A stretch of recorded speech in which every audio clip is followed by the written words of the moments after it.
Morning, student.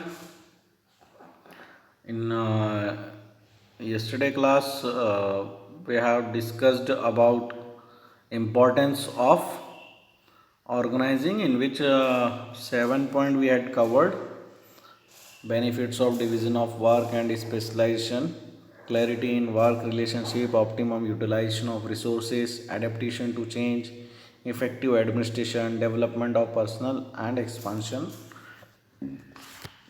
and growth. Today we are going to understand structure of an organization. Structure of an organization structure. Basically, it has two structure. One is divisional structure and other one is functional structure. Okay. So here by this picture also you can see, like, suppose he is the manager of the company. They are the, yeah, or we can say chairman. These three are three manager, and under these three their subordinates is also there. So according to that only structure is assigned, or structure is defined. Organizational structure express the established or helps the establishing pattern of relationship. It helps in relationship amongst various position activities. It frameworks for managers and employees for performing their function. Organization structure. Organization structure uh, is the outcome of organizing process. और organising process का outcome क्यों है, आपको अगर याद हो तो अपन ने ऑर्गेनाइजिंग प्रोसेस का जो अपन ने प्रोसेस पढ़ी थी, उसके अंदर पहला वाला काम जो था असाइनमेंट ऑफ ड्यूटीज़ वगैरह था. सॉरी, पहला वाला काम था आइडेंटिफिकेशन ऑफ वर्क था. ठीक है. और सेकंड वाला जो उसमें प्रोसेस था वो था डिपार्टमेंटलाइजेशन, अगर आपको याद हो तो. ठीक है. थर्ड था असाइनमेंट ऑफ ड्यूटीज़, और फोर्थ था इस्टेब्लिशिंग रिपोर्टिंग रिलेशनशिप. 4 पॉइंट अपन ने पढ़े थे. तो वो चारों पॉइंट का ही आउटकम क्या बना, ऑर्गेनाइजेशन स्ट्रक्चर बन गया. The organisation structure can be defined as the framework within which managerial and operating task are performed. It specify the relationship between people, work and resources. ये relationship express करता है, या relationship को state करता है between people, work and resources के. जैसे ये देखिए, आप सबसे ऊपर कंपनी का सीईओ है. अगर आप देख रहे हैं तो सबसे ऊपर कौन है, कंपनी का सीईओ है. Then under CEO managers are there, 2 managers are there. One is production manager and other one is marketing manager. Production manager में 2 लोग, और उन दोनों के अंडर में बहुत सारे वर्कर्स होंगे. ठीक है. वर्कर क्या होंगे, यहाँ पर बहुत सारे वर्कर्स होंगे. Same in case of here also, foreman के अंडर में भी वर्कर है, और इसके अंडर में भी क्या होगा, बहुत सारे वर्कर होंगे. ठीक है. Same here also, marketing manager के अंडर में सेल्स ऑफिसर ए बी, और इनके अंडर में भी बहुत सारे सेल्स पर्सन होंगे. Got it. So the span of man, अब ये क्या है, it shows the relationship between superior and subordinates. कि सुपीरियर सबऑर्डिनेट्स हैं, ये जो सबसे नीचे ये सबऑर्डिनेट है. ठीक है. ये इनके सुपीरियर हैं, इनके लिए ये सबऑर्डिनेट है, और ये इनके क्या है, मतलब जो ऊपर वाला व्यक्ति हमेशा सुपीरियर होगा, और उसके नीचे जो लोग काम कर रहे होंगे वो लोग सबऑर्डिनेट होंगे. तो ये जो शो करता है ना, it shows the relationship between superior and subordinate. The span of management give shapes to the organisation structure. जो सुपीरियर सबऑर्डिनेट की रिलेशनशिप होती है ना, तो ये ऑर्गेनाइजेशन स्ट्रक्चर को क्या देती है, शेप देती है. Span of management refers to the number of subordinate that can be effectively manage by a superior. तो number of subordinate that can be effectively manage by the superior. A proper organisation structure is essential to ensure a smooth flow of communication and better control over the operations of a business enterprises. See here, span of management is also shows business A organization chart or business B organization chart. Okay. So here we can see here, like यहाँ पर इन्होंने इसको divide करा है, जैसे एक CEO है, उसके मैनेजर है, उनके नीचे असिस्टेंट मैनेजर है, और असिस्टेंट मैनेजर, हर असिस्टेंट मैनेजर के नीचे दो दो लोग हैं। एक बिजनेस बी का भी ऑर्गेनाइजेशन चार्ट है, उसमें 3 लोगों के नीचे कोई भी नहीं आता है। अगर आप इन तीनों को देख रहे हैं तो इन तीनों के नीचे कोई नहीं है, ओके। और इन ये जो लोग हैं इनके पास में अननेसेसरी ज़्यादा काम, इनको अननेसेसरी काम इनके पास में ज़्यादा काम है, इन दोनों के पास में, ठीक है। ये दो दो 4 और एक 5 लोगों को ऑब्जर्व करते हैं, ये भी 5 लोगों का ऑब्जर्व करते हैं, और ये 3 जो हैं, ये वाले जो 3 हैं, ये एक तरह से देखा जाए तो आइडल दिख रहे हैं, मतलब इनके अंडर में कोई नहीं है, मतलब जो सुपीरियर सबऑर्डिनेट रिलेशनशिप की उनके पास में ज़्यादा लोगों को भेज दिया गया है और इनके पास में कोई नहीं है, ठीक है। तो ऐसा हो सकता है, लेकिन ऐसा होने में क्या होगा कि ये वाला जो है चार्ट ए का जो स्पैन ऑफ मैनेजमेंट है, it is more effective.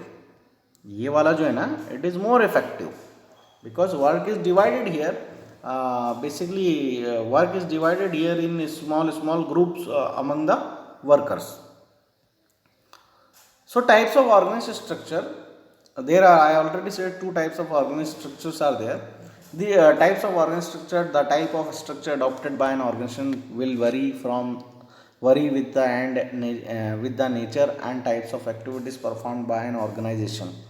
The organized structure can be defined under 2 categories which are as follows. पहला बताया इन्होंने organisation structure, first one is organisation structure, जिस जो 2 कैटेगरी में फॉलो हो रहा है यहाँ पर, ठीक है। सो उसमें पहला वाला कौन सा है, functional structure, first one is functional structure. So basically student, ये आपको भी पता है कि एक ऑर्गेनाइजेशन के अंदर क्या होता है, based on functions different departments होते हैं। जैसे फाइनेंस फंक्शन, नॉर्मली हर डिपार्टमेंट का काम है होता है फाइनेंस फंक्शन को परफॉर्म करना, ठीक है। तो वहाँ पे फाइनेंस डिपार्टमेंट होगा, अगर प्रोडक्शन फार्म है तो वहाँ पे प्रोडक्शन डिपार्टमेंट होगा, ठीक है। अगर कोई प्रोडक्शन है तो परचेस डिपार्टमेंट भी होगा, क्योंकि रॉ मटेरियल वगैरह खरीदना पड़ता है, ठीक है। ऐसे ही एचआर डिपार्टमेंट होता है, अगर एम्प्लॉय वगैरह ज़्यादा है आपके पास में तो आपको एचआर डिपार्टमेंट भी मैनेज करना पड़ेगा। और जब आप परचेस करेंगे, प्रोडक्शन करेंगे, तो डेफिनेटली आप गुड्स भी सोल्ड करेंगे, तो आपको कौन सा डिपार्टमेंट रखना पड़ेगा, सेल्स डिपार्टमेंट भी रखना पड़ेगा।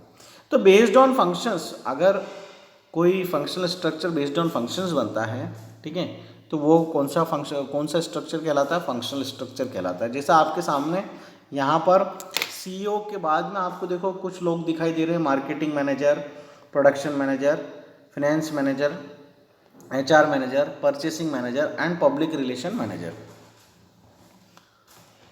Second one is divisional structure. Second कौन सा स्ट्रक्चर आता है आपका, divisional structure. Second one is divisional structure. Divisional structure जो होता है, क्या होता है, जैसे रिलायंस कंपनी है, आज रिलायंस कंपनी किसी एक प्रोडक्ट में डील नहीं कर रही है, रिलायंस कंपनी बहुत सारे प्रोडक्ट्स में डील कर रही होती है। तो जैसा सामने आपको दिख रहा है, CEO of books, CEO of books, तो अपन इसको बोल सकते हैं जैसे सीईओ ऑफ जियो कंपनी, जैसे अपन यहाँ पर जियो मोबाइल का कंपनी है, ठीक है ना। ऐसे ही आजकल रिलायंस के जनरल स्टोर्स ओपन हो गए रिलायंस के, तो रिलायंस स्टोर हो गए, उसका सीईओ अलग होगा। रिलायंस फ्रेश अलग चल रहा है एक, आप सबने रिलायंस फ्रेश का नाम सुन रखा है, ठीक है।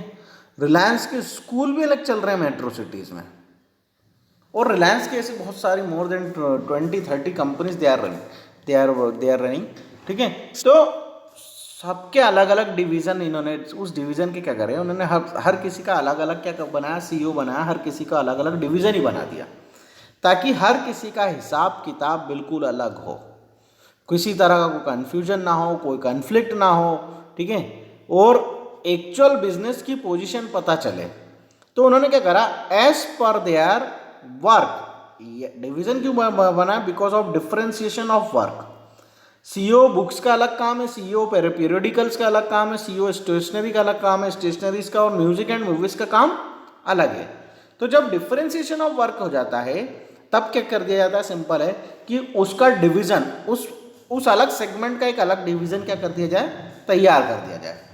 ओके, तो जैसे आपको रिलायंस का एग्जांपल इसलिए है because you are aware about the Reliance business, इसलिए मैंने कि जियो, अगर जियो का कामकाज अलग है तो जियो में जो पूरा सेपरेट वर्क चल रहा है, उसका जो फाइनेंशियल स्टेटमेंट वगैरह सेपरेट है, उसका स्टेटमेंट वगैरह रिलायंस स्टोर वगैरह से मैच नहीं करेंगे, उसके मिलाएंगे करेंगे, रिलायंस फ्रेश से नहीं लिया देखा करा जाएगा।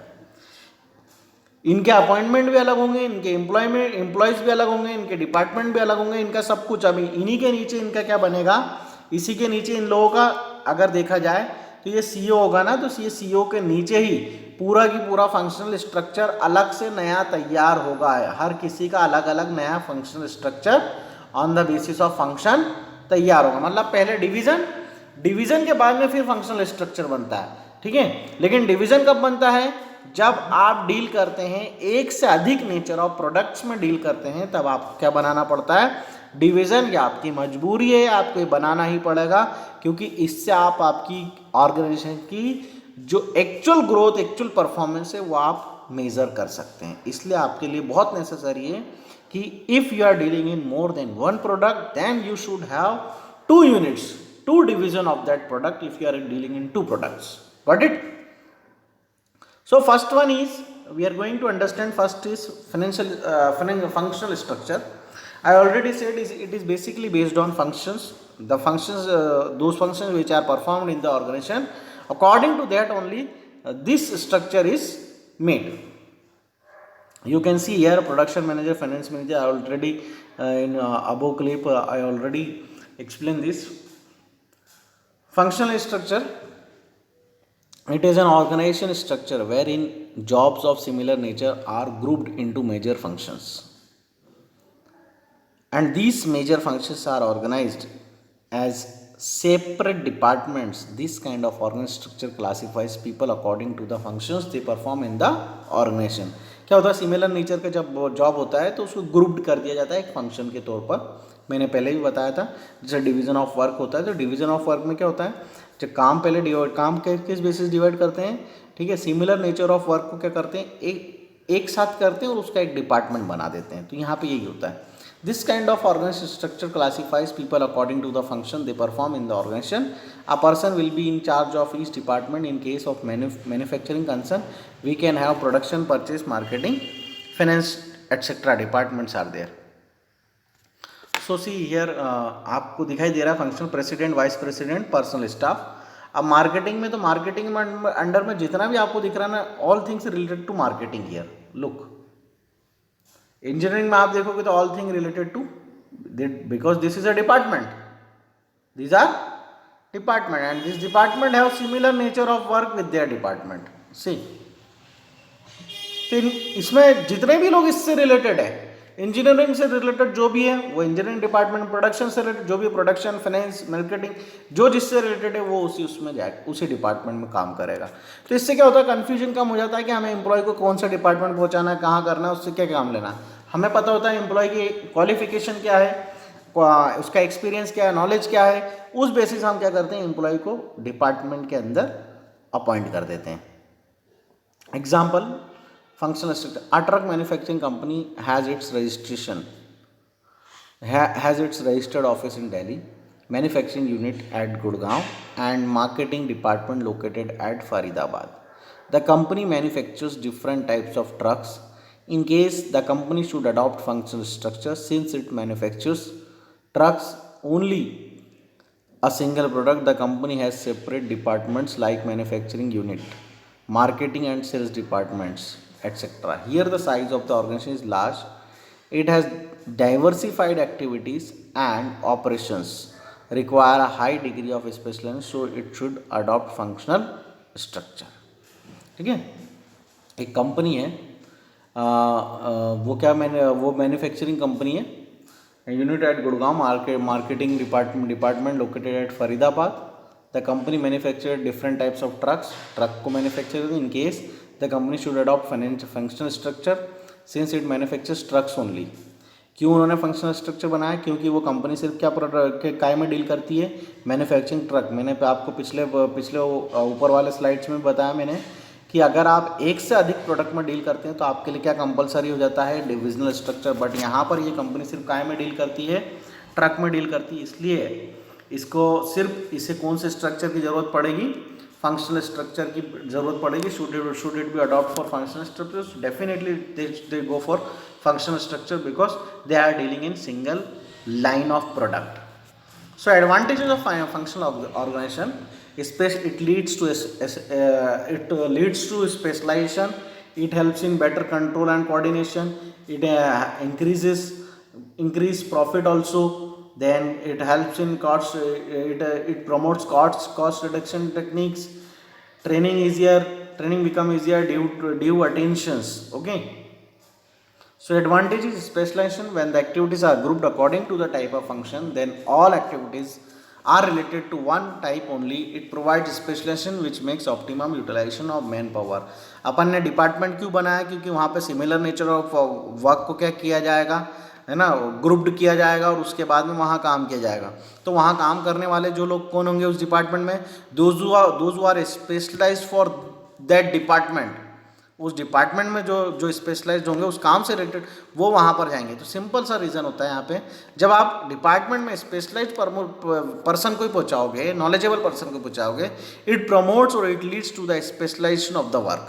इससे क्या होता है, एफिशिएंसी बढ़ जाती है, ऑप्टिमम यूटिलाइजेशन ऑफ वर्क हो जाता है. जैसे कंप्यूटर चलाने वाले व्यक्ति को कंप्यूटर डिपार्टमेंट में पहुँचाएंगे तो ऑब्वियसली वो अच्छा काम करेगा, ठीक है. लेकिन कंप्यूटर चलाने वाले व्यक्ति को बोलेंगे नहीं आप गेती फावड़ा ले लो, आपका लेबर का काम करना है, तो ऑब्वियसली वो अच्छा काम नहीं करेगा, ठीक है.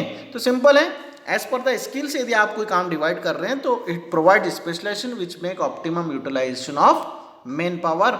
इससे क्या फ़ायदा है कि आप भी उस मैन पावर का प्रॉपर इस्तेमाल करोगे जो उसमें काबिलियत है. Okay. Easy supervision, different department है. अब जो CEO ऑफ द कंपनी उनको क्या सुपरवाइजन क्या करना है, अलग अलग डिपार्टमेंट्स को सुपरवाइज करना है बस. The supervisor becomes familiar with the type of task to be perform because all task are related to one functions only.